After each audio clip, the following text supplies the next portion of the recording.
Hello दोस्तों, आप सभी का स्वागत है एनिमे की इस दुनिया में। तो इस एपिसोड के स्टार्टिंग में हमें फिर से वॉर का ही सीन दिखाया जाता है, जहां पर कुछ ह्यूमंस की तरफ से विजार्ड्स किंगडम की वॉल का प्रोटेक्शन कर रहे होते हैं। साथ ही में वो लोग डीमंस पर अपने मैजिकल पावर का यूज करके अटैक कर रहे होते हैं, मगर डीमंस भी कुछ कम नहीं होते हैं। वो लोग बड़ी आसानी से ह्यूमंस के अटैक को टैकल कर रहे थे और इसी लड़ाई के बीच में हम देखते हैं कि डीमंस किंगडम की वॉल को डिस्ट्रॉय कर देते हैं और किंगडम पर अटैक कर देते हैं। मगर यहाँ पर ह्यूमंस भी हार मानने वालों में से नहीं थे और डीमन के साथ वॉर को जारी रखते हैं। आगे दूसरी तरफ हम एक डीमन को देखते हैं जो कि डीमन किंग के पास आकर उन्हें वॉर की रिपोर्ट दे रहा होता है। वो बताता है कि जो रोजेरिया के अंदर वॉर चल रही है वो काफी ज्यादा अच्छी चल रही है, लेकिन ऐसा लगता है कि ह्यूमंस नेबरिंग कंट्री के साथ अलायंस बनाकर वॉर को जीतना चाह रहे हैं। जो सुनकर डीमन किंग कहती है कि इंसान एक साथ मिल गए हैं, ये तो हमारे लिए मुसीबत बन सकता है, इसलिए अब तो मुझे इस काम को उसे देना पड़ेगा। जिसके साथ ही ये सीन शिफ्ट होता है और नेक्स्ट सीन में हम लोग एलिस्टेयर नाम की एक लड़की को देखते हैं जो कि व्हाइट रोज नाइट्स की कमांडर है और वो अपने सीनियर से मिलने आई होती है, जहां पर वो सीनियर एलिस्टेयर को इवालियास को वापस अपने कब्जे में करने का ऑर्डर देता है। जो सुनकर एलिस्टेयर वहां से निकल जाती है। तो वहीं दूसरी तरफ हम एक स्ट्रीट में देखते हैं जहाँ पर एक आदमी लोगों को जमा करके एक गेम खिलवा रहा होता है। वो आदमी बोलता है, आ जाओ भाइयों और बहनों, गेम खेल लो। आपको बस इस गेम में ये बताना होगा कि बॉल किस ग्लास के अंदर है। अगर आपने सही ग्लास चुन लिया जिसके अंदर बॉल है तो आपका पैसा डबल, पैसा ही पैसा होगा। तभी वहाँ पर क्यूट सी 13 आ जाती है जो कि गेस भी करने लगती है कि आखिर बॉल कौन से ग्लास के अंदर है। जिस पर वो आदमी 13 से पूछता है, अच्छा तो तुम बेट लगाना चाहती हो, लेकिन आखिर तुम इस बेट पर कितने पैसे लगाओगी? जिस पर 13 बोलती है कि उसके पास तो कोई पैसे नहीं है। जिस पर वो दुकानदार कहता है, पैसे नहीं है फिर यहाँ पर क्यों आई हो? और फिर वो 13 की बॉडी को देखने लगता है और उसे देखकर कहता है कि अगर उसके पास पैसे नहीं है तो वो किसी और चीज पर भी बेट लगा सकती है। और फिर जैसे ही वो आदमी 13 के कहे अनुसार कप को उठाने ही वाला होता है कि तभी अचानक से वहाँ पर सारे कप हवा में उड़ने लगते हैं और इससे वहाँ पर खड़े लोगों को भी पता चल जाता है कि बॉल तो किसी कप के अंदर नहीं है। अरे भाई साहब, ये मेले के अंदर ये दुकान वाले अपने साथ मजाक तो नहीं करते हैं? अब तो चेक करना पड़ेगा यार कि आपने गलत भी बताया तो किस कप के अंदर बॉल है, चेक करना पड़ेगा अगली बार। खैर इसके बाद वहाँ पर खड़े सभी लोग गुस्से में आ जाते हैं और उस आदमी से अपने अपने पैसे वापस मांगने लगते हैं। और तभी हमें ये भी पता चलता है कि ये सारा काम करने वाला और कोई नहीं बल्कि आइक था। उसी ने सारे कप को हवा में उड़ाया था। आगे आइक 13 से कहता है कि वो यहाँ पर क्या कर रही है, एक मेड को अपने मास्टर को अकेला नहीं छोड़ना चाहिए। जिस पर 13 कहती है कि माफ करना, वो यहाँ पर इतनी अच्छी चीजें हैं कि मैं खुद को रोक ही नहीं पाई। फिर आगे वो आइक को देखकर पूछती है कि उसने ऐसे ह्यूमंस वाले कपड़े क्यों पहने हैं। जिस पर आइक उसे बताता है कि वो ऐसा करके अपने डीमन वाली आइडेंटिटी को छुपा रहा है, साथ ही में वो ऐसा करके अपने दुश्मनों का प्लान भी पता कर सकता है। जिसके बाद ये दोनों यहाँ से आगे जाने लगते हैं, जहाँ पर आइक कुछ सोल्जर्स को देखकर कहता है कि लगता है कि किंग ने जो अलायंस वाली बात बताई है वो वाली बात सच है, क्योंकि यहाँ पर जितने भी सोल्जर्स हैं वो काफी तेजी से कहीं पर जा रहे हैं। जिस पर 13 उसे किंग के अलायंस के बारे में पूछती है कि ये क्या होता है। जिस पर आइक बताता है कि ये एक एंशंट अलायंस होती है जहाँ पर कंट्रीज एक साथ आती हैं खतरे के टाइम पर। इसका मतलब ये है कि जब भी डीमंस ह्यूमंस पर अटैक करते हैं तो सारे ह्यूमंस को मिलकर डीमन का सामना करना पड़ता है। इस टाइप की अलायंस पहले भी 3 बार बन चुकी है और तीनों बार ये डीमन लॉर्ड की आर्मी ही हारी थी। यह सुनकर 13 थोड़ी उदास हो जाती है और आइक से पूछती है कि क्या इस बार भी डीमंस ह्यूमन से हार जाएंगे।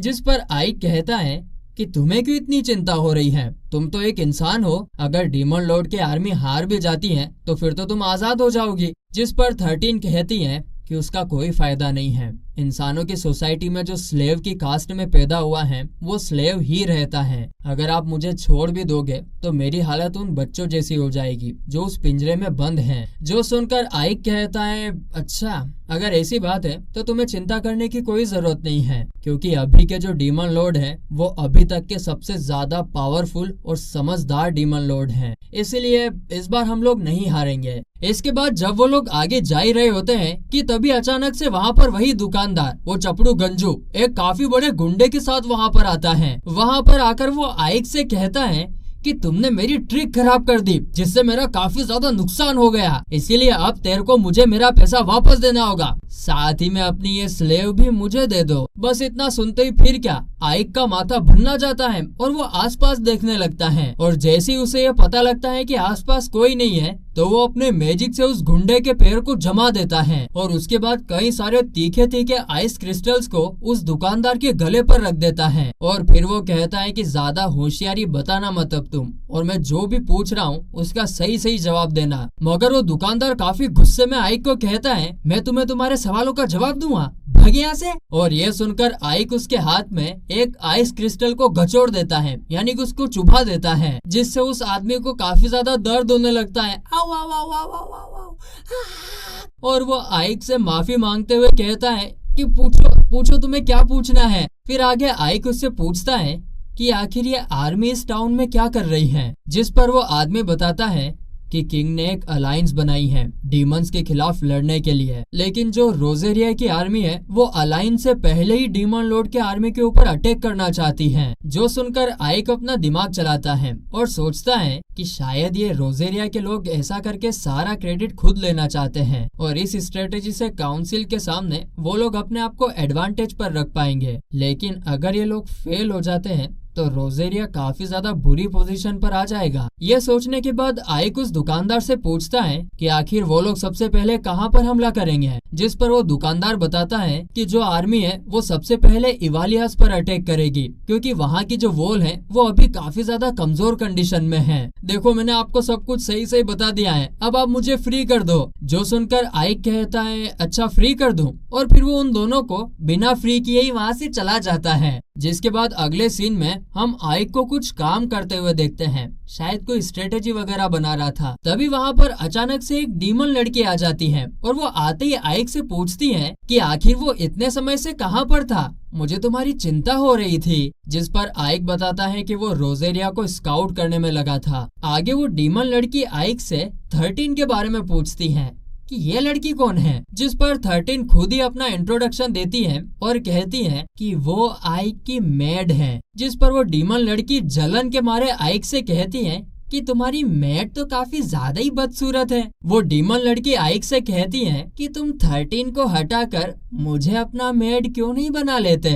अब ये सुनकर इधर 13 को जलन होने लगती है और उसको गुस्सा आ जाता है, और फिर इसके कारण इन दोनों बिल्लियों में लड़ाई शुरू हो जाती है।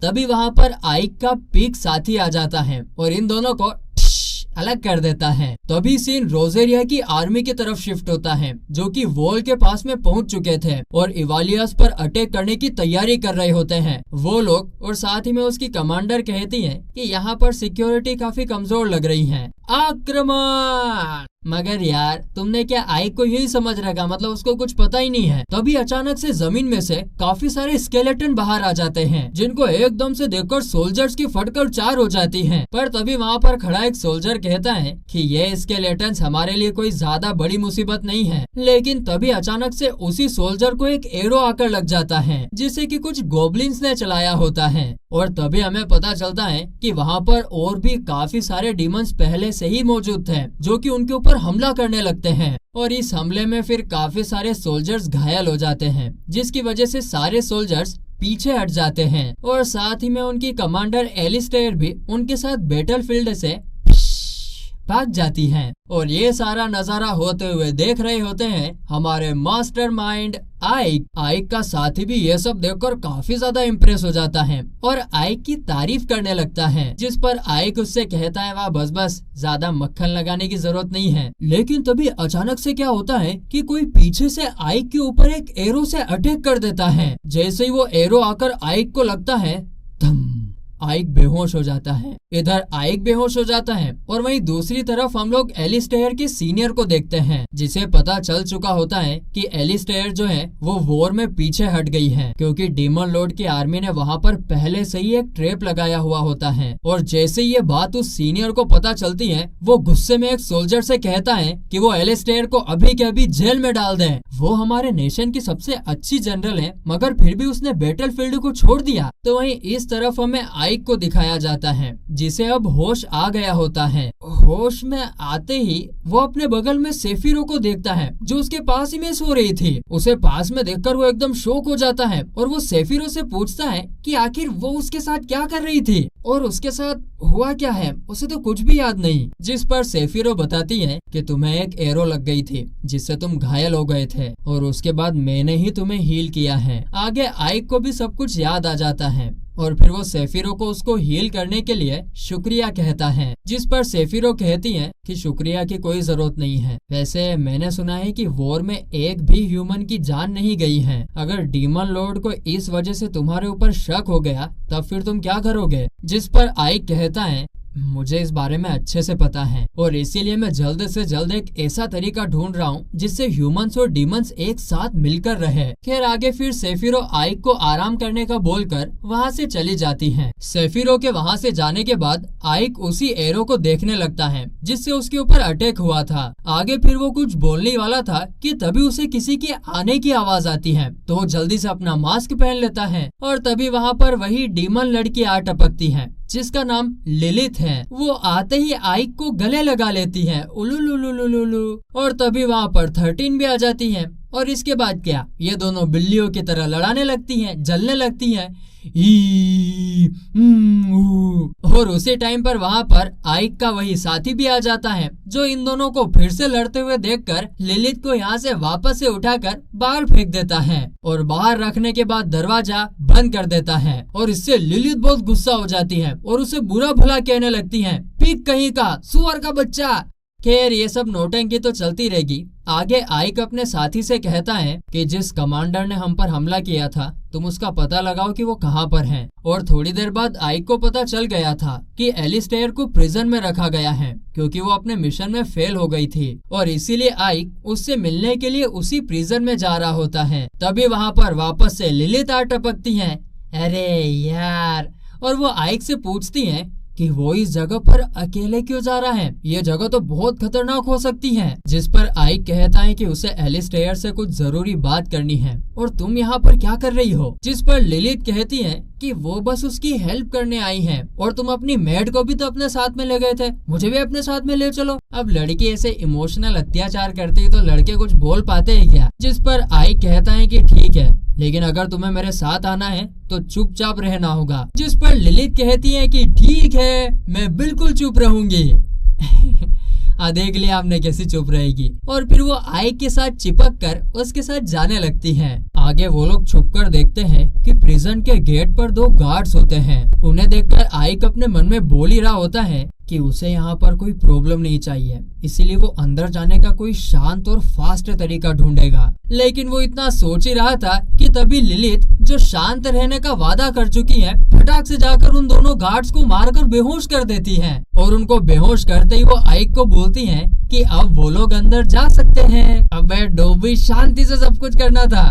खैर आगे जब वो लोग प्रिजन के अंदर जाते हैं तो प्रिजन को देखकर आइक कहता है उसे नहीं लगा था कि ये प्रिजन इतना बड़ा होगा। अब उन्हें एलिस्टेयर को ढूंढने में काफी टाइम लगेगा। आइक इतना कह ही रहा था कि तभी लिलिथ, जो शांत रहने का वादा कर चुकी थी, वो आइक से कहती है कि तुम चिंता मत करो। और इसके बाद वो फटाक से एक गार्ड को मारकर उसकी प्रिजन की चाबियां लेकर आ जाती है और फिर आकर बताती है कि इस गार्ड ने कहा था कि एलिस्टेयर को सबसे ऊपर वाले फ्लोर पर रखा है। जिस पर आइक कहता है कि अरे देवी, सब कुछ शांति से करना था। जिस पर लिलिथ कहती है कि सब कुछ शांति से ही तो किया है, देखो यहाँ पर कुछ भी। कि तभी वहाँ पर बहुत सारे गार्ड्स आ जाते हैं। उन्हें देखकर लिलिथ कहती है लगता है सब कुछ शांति से नहीं हुआ है, ऐसा करो मैं इन गार्ड्स को संभालती हूँ, तुम आगे जाओ। जिस पर आइक मान जाता है। और फिर जब आइक एलिस्टेयर के जेल में जाता है तो उसे वहाँ एलिस्टेयर दिखती नहीं है। तो वो सोच ही रहा होता है कि यहाँ तो कोई नहीं है कि तभी अचानक से एलिस्टेयर पीछे से आकर आइक पर अटैक करने लगती है। लेकिन हमारे आइक भाई साहब बहुत अलर्ट है महाराज, वो उससे आसानी से बच जाते हैं और फिर आइक उल्टा एलिस्टेयर पर अटैक करके उसे नीचे गिरा देता है,